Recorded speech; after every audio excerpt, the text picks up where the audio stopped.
Hi dear students, the next topic we are discussing about union.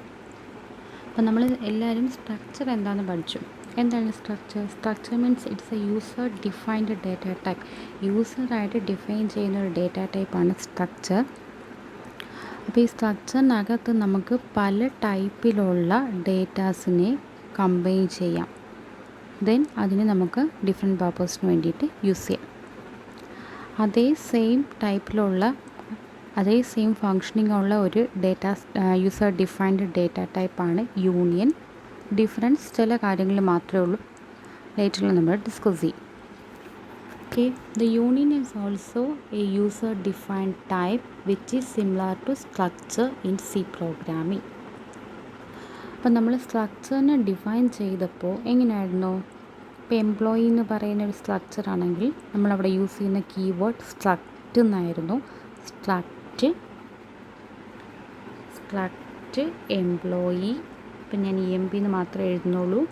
Then അതിനകത്ത് എന്താ character declare ചെയ്തു, name എന്ന് പറയുന്നത് ഏജ് ഡിക്ലെയർ ചെയ്തു, സാലറി ഡിക്ലെയർ ചെയ്തു. ഇവിടെ സാലറിയുടെ വാല്യൂ കൂടുതലായതുകൊണ്ടാണ് നമ്മൾ ഡബിൾ എന്ന് പറഞ്ഞ ഡേറ്റ ടൈപ്പ് യൂസ് ചെയ്തത്. ഓക്കെ, ദെൻ അതിനകത്ത് നമുക്ക് ഡിഫറെൻറ്റ് വേരിയബിൾസിനെ അല്ലെങ്കിൽ സ്ട്രക്ചർ മെമ്പേഴ്സിനെ നമുക്ക് ക്രിയേറ്റ് ചെയ്യാം. അപ്പോൾ ഒന്നെങ്കിൽ നമ്മുടെ ഇവിടെ എന്താ ഈ ബ്രേസസ് കഴിഞ്ഞിട്ട് സെമിക്കോളിന് മുമ്പ് എന്ന് പറഞ്ഞ് കൊടുക്കാം, അല്ലെങ്കിൽ നമ്മുടെ മെയിൻ ഫങ്ഷനകത്ത് നമ്മൾ സ്ട്രക്റ്റ് എംപ്ലോയി അല്ലെങ്കിൽ EMP എന്ന് പറഞ്ഞ് കൊടുക്കും. ഓക്കെ, ഇപ്പോൾ യൂണിയൻ്റെ കേസും അതേ സിൻറ്റാക്സ് തന്നെയാണ്. സ്ട്രക്റ്റിന് പകരം ഇവിടെ നമ്മൾ യൂസ് ചെയ്യുന്ന കീവേഡ് എന്ന് പറയുന്നത് യൂണിയൻ എന്നാണ്. സ്ട്രക്റ്റിന് പകരം നമ്മളിവിടെ യൂസ് ചെയ്യുന്ന കീവേഡ് എന്ന് പറയുന്നത് യൂണിയൻ. അപ്പോൾ സിൻറ്റാക്സ് നോക്കിയാൽ ഇവിടെ എംപ്ലോയി എന്ന് പറഞ്ഞൊരു യൂണിയൻ ആണെങ്കിൽ യൂണിയൻ എംപ്ലോയി. ദെൻ അതിനകത്ത് ക്യാരക്ടർ ഡിക്ലെയർ ചെയ്തു, ഏജ് ഡിക്ലെയർ ചെയ്തു, സാലറി ഡിക്ലെയർ ചെയ്തു. ദെൻ ഇവിടെ നമ്മുടെ യൂണിയൻ മെമ്പർ ഡിക്ലെയർ ചെയ്യാൻ വേണ്ടിയിട്ട് യൂണിയൻ എംപ്ലോയി അതായത് സ്ട്രക്റ്റ് എംപ്ലോയി എന്ന് പറഞ്ഞു കൊടുക്കുന്നത് പോലെ യൂണിയൻ എംപ്ലോയി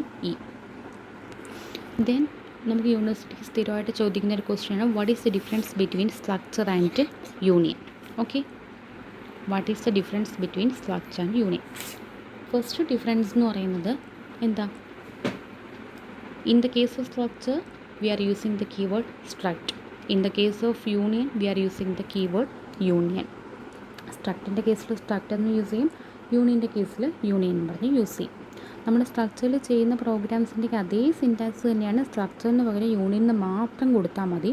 പിന്നെ ഇവിടെ മെമ്മറിയുടെ കാര്യത്തിലുള്ള ഡിഫറൻസ് വരും. അത് നമ്മൾ ഇൻറ്റേർണലി ഉള്ള കാര്യമാണ്, അല്ലാതെ പ്രോഗ്രാം എഴുതുമ്പോൾ സ്ട്രക്റ്റിന് പകരം യൂണിയൻ എന്ന് പറഞ്ഞ് കൊടുത്താൽ മതി. അതായത് നമുക്ക് യൂണിവേഴ്സിറ്റിക്ക് ഒരു ക്വസ്റ്റ്യനകത്ത് യൂസിങ് സ്ട്രക്ചർ എന്ന് പറഞ്ഞ് ചോദിക്കുവാണെങ്കിലും യൂസിങ് യൂണിയൻ എന്ന് പറഞ്ഞ് ചോദിക്കുവാണെങ്കിലും കോഡെല്ലാം സെയിം തന്നെ. സ്ട്രക്ചറിൻ്റെ കേസിൽ സ്ട്രക്ചർ എന്ന് കൊടുക്കും, യൂണിയൻ്റെ കേസിൽ യൂണിയൻ എന്ന് കൊടുക്കും. ഓക്കെ, ആ ഡിഫറൻസേ ഉള്ളൂ. Then second point, members do not share memory in a structure. Members share the memory space in a union. സ്ട്രക്ചറിൻ്റെ കേസിൽ നമ്മൾ മെമ്പേഴ്സ് മെമ്മറി ഒന്നും ഷെയർ ചെയ്യത്തില്ല, ഓരോരുത്തർക്കും ഓൺ മെമ്മറി ആയിരിക്കും. പക്ഷേ യൂണിയൻ്റെ കേസിൽ അങ്ങനെയല്ല. ഉള്ള ഡേറ്റ ടൈപ്പിൽ ഏറ്റവും ലാർജസ്റ്റ് മെമ്മറി ആർക്കാണോ ആ മെമ്മറി തന്നെ ആയിരിക്കും എല്ലാവരും കൂടെ ഷെയർ ചെയ്യുന്നത്. അപ്പോൾ അത് നെക്സ്റ്റ് ഒരു എക്സാമ്പിൾ വഴി ആ പ്രോഗ്രാം ഞാൻ എക്സ്പ്ലെയിൻ ചെയ്ത് റീസൺ എക്സ്പ്ലെയിൻ ചെയ്ത് കാണിച്ചു തരാം.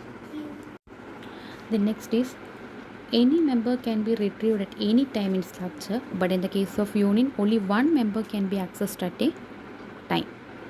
അതായത് സ്ട്രക്ചറിൻ്റെ കേസിലുള്ള മെമ്പേഴ്സ് ഏത് മെമ്പർ വേണമെങ്കിലും ഏത് സമയത്തും നമുക്ക് ആക്സസ് ചെയ്യാം.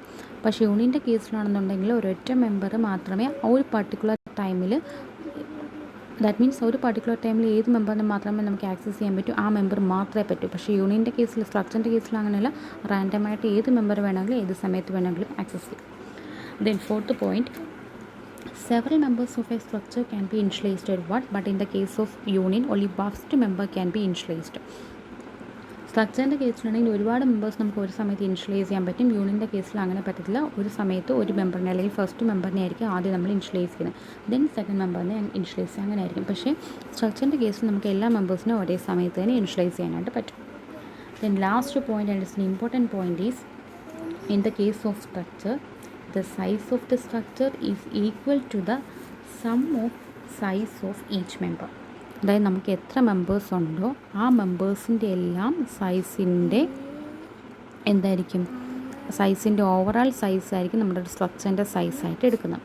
ഫോർ എക്സാമ്പിൾ, നമുക്കിപ്പോൾ ഒരു ക്യാരക്ടർ അറേ ഉണ്ട്. നെയിം എന്ന് പറഞ്ഞൊരു ക്യാരക്ടർ അറേ, അതിൻ്റെ സൈസ് നമ്മൾ 10 കൊടുത്തു. ദെൻ ഏജ്, ഇൻഡി ഏജ് കൊടുത്തു. ദെൻ ഓക്കെ, ഇത് രണ്ടും വെച്ചിട്ട് പറയാം. അപ്പം ക്യാരക്ടർ അറേന്ന്, ക്യാരക്ടറിൻ്റെ സൈസ് എത്ര, 1 ബൈറ്റാണ്. അപ്പം ക്യാരക്ടർ അറേയിൽ ക്യാരക്ടറിൻ്റെ സൈസ് 1 ആണ്. ക്യാരക്ടർ അറേയിൽ 10 മെമ്പേഴ്സിനെ ഹോൾഡ് ചെയ്യാൻ പറ്റുമെങ്കിൽ അതിൻ്റെ സൈസ് എന്ന് പറയുന്നത് 10 ബൈറ്റ്സ് ആണ്. ഏജിൻ്റെ സൈസ് എന്ന് പറയുന്നത് ഇൻറ്റിജർ ആയതുകൊണ്ട് 4 ആണ്. അപ്പോൾ 14 ആണ് ഇതിൻ്റെ ടോട്ടൽ സൈസ്.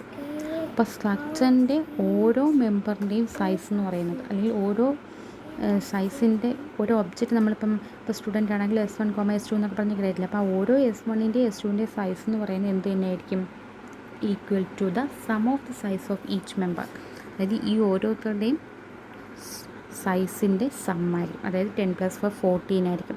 ദാറ്റ് മീൻസ് നമ്മൾ ഇപ്പോൾ നേരത്തെ പറഞ്ഞ എക്സാമ്പിളിലാണെങ്കിൽ എംപ്ലോയി എന്ന് പറഞ്ഞ് കൊടുത്തു കഴിഞ്ഞാൽ, അല്ലെങ്കിൽ E1 എടുത്താലും എടുത്താലും E2 എടുത്താലും അവരുടെ ഓരോരുത്തരുടെയും സൈസ് എന്ന് പറഞ്ഞാൽ 14 ആയിരിക്കും. പക്ഷേ യൂണിയൻ്റെ കേസിൽ അങ്ങനല്ല. ഇവിടെ നമ്മൾ മെമ്മറി ഷെയർ ചെയ്യണം. അതിൽ ഷെയർ ചെയ്യുന്ന മെമ്മറി എന്ന് വെച്ചാൽ ഏറ്റവും ലാർജസ്റ്റ് മെമ്മറി ഉള്ള ഏത് മെമ്പറാണോ ആ മെമ്മറി ആയിരിക്കും ഷെയർ ചെയ്യുന്നത്. ഫോർ എക്സാമ്പിൾ, ഇവിടുത്തെ ലാർജസ്റ്റ് 10 ആണെങ്കിൽ അവിടുത്തെ മെമ്മറി എന്ന് പറയുന്നത് 10 ആയിരിക്കും. ലാർജസ്റ്റ് സൈസുള്ള ഏത് മെമ്പറാണോ ആ മെമ്പറിൻ്റെ ആ സൈസ് ലാർജസ്റ്റ് സൈസ് ആയിരിക്കും കൺസിഡർ ചെയ്യുന്നത്. Okay, size of the union is equal to the size of the largest member. Largest member എന്ന് വെച്ചാൽ ഏറ്റവും കൂടുതൽ മെമ്മറി എടുക്കുന്ന ഏത് മെമ്പറാണോ ആ മെമ്പറിൻ്റെ സൈസ് തന്നെയായിരിക്കും എല്ലാവരും കൂടി ഷെയർ ചെയ്ത് യൂസ് ചെയ്യുന്നത്. ഓക്കെ, അപ്പോൾ ഒന്നുകൂടി ഡിഫറൻസ് പറയും. മെയിൻ ഡിഫറൻസ് എന്ന് പറയുന്നത് ഒന്നിനകത്ത് കീവേഡ് യൂസ് ചെയ്യുന്ന സ്ട്രക്ചർ എന്നായിരിക്കും. യൂണിയൻ്റെ കേസിൽ നമ്മൾ യൂസ് ചെയ്യുന്ന കീവേഡ് എന്ന് പറയുന്നത് യൂണിയനായിരിക്കും. ദെൻ സ്ട്രക്ചറിൻ്റെ കേസിലാണെങ്കിൽ മെമ്പേഴ്സ് മെമ്മറി ഷെയർ ചെയ്യത്തില്ല. ഇറ്റ്സ് ഓൺ മെമ്മറി എല്ലാവർക്കും കാണും. ഇതിൻ്റെ കേസിൽ മെമ്മറി നമ്മൾ ഷെയർ ചെയ്യും. ആ ഷെയർ ചെയ്യുന്ന മെമ്മറി എന്ന് വെച്ചാൽ ലാർജസ്റ്റ് സൈസ് മെമ്മറി ആയിരിക്കും ഷെയർ ചെയ്യും. ദെൻ സ്ട്രക്ചറിൻ്റെ കേസിലാണെങ്കിൽ എനി മെമ്പർ എനി ടൈം നമുക്ക് റിട്രീവ് ചെയ്യും. ബട്ട് ഈ കേസിലാണെങ്കിൽ ഒറ്റ മെമ്പർ മാത്രമേ ഒരു പർട്ടിക്കുലർ ടൈമിൽ നമുക്ക് റിട്രീവ് ചെയ്യാൻ പറ്റും. ദെൻ സ്ട്രക്ചറിൻ്റെ കേസിൽ at one time several initialisation പോസിബിളാണ്. ഈ കേസിൽ അറ്റ് വൺ ടൈം ഒരു ഇനിഷ്യലൈസേഷൻ മാത്രമേ പോസിബിളായിട്ടുള്ളൂ.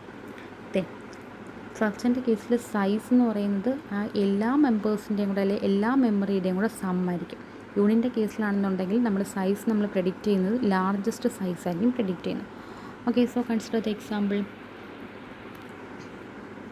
ഇവിടെ നമ്മൾ ഒരു പേഴ്സൺ എന്ന് പറഞ്ഞ ഒരു സ്ട്രക്ചറും ഡിക്ലെയർ ചെയ്യുന്നുണ്ട്. പേഴ്സൺ എന്ന് പറഞ്ഞൊരു സ്ട്രക്ചറും ഡിക്ലെയർ ചെയ്യുന്നുണ്ട്. എംപ്ലോയി എന്ന് പറയുന്ന ഒരു യൂണിയനും ഡിക്ലെയർ ചെയ്യുന്നുണ്ട്. കണ്ടോ, രണ്ടിൻ്റെ കേസിൽ ഒരേപോലെയാണ്. Char pincode, int age, double salary. Difference ഇവിടെ സ്ട്രക്ചർ യൂസ് ചെയ്യുന്നു, ഇവിടെ യൂണിയൻ യൂസ് ചെയ്യുന്നേ ഉള്ളൂ.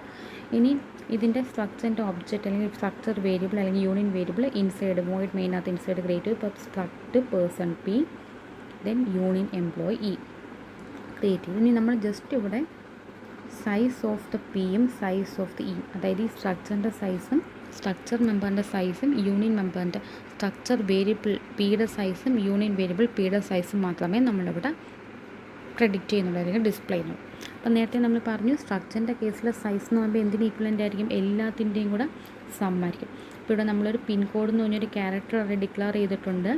അപ്പം ക്യാരക്ടറിൻ്റെ സൈസ് 1 ബൈറ്റാണ്. ഈ ക്യാരക്ടർ അറേയിൽ അതിൻ്റെ സൈസ് എന്ന് പറയുന്നത് 6 ആണ്. അതായത് 6 ക്യാരക്ടേഴ്സ് അതിനകത്ത് സ്റ്റോർ ചെയ്യാം. മനസ്സിലായോ?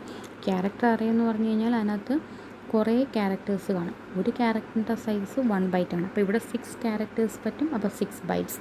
ദെൻ ഇൻഡിജറിൻ്റെ സൈസ് എന്ന് പറഞ്ഞാൽ 4 ബൈറ്റ്സ്, ഡബിളിൻ്റെ സൈസ് എന്ന് പറഞ്ഞാൽ 8 ബൈറ്റ്സ്. അപ്പോൾ ഇവിടുത്തെ ടോട്ടൽ സൈസ് എന്ന് പറയുമ്പോൾ ഇതിൻ്റെ എല്ലാം കൂടി സം ആയിരിക്കും 18 ആയിരിക്കും. ഇനി കമ്മിങ് ഓൺ ടു യൂണിയൻ്റെ കേസിൽ ഇതിൻ്റെ സൈസ് എന്ന് പറയുന്നത് 6 ആണ്. ഇതിൻ്റെ സൈസ് എന്ന് പറഞ്ഞാൽ ഇൻഡിൻ്റെ സൈസ് എന്ന് പറഞ്ഞാൽ 4 ആണ്. ഡബിളിൻ്റെ സൈസ് എന്ന് പറഞ്ഞാൽ 8 ആണ്.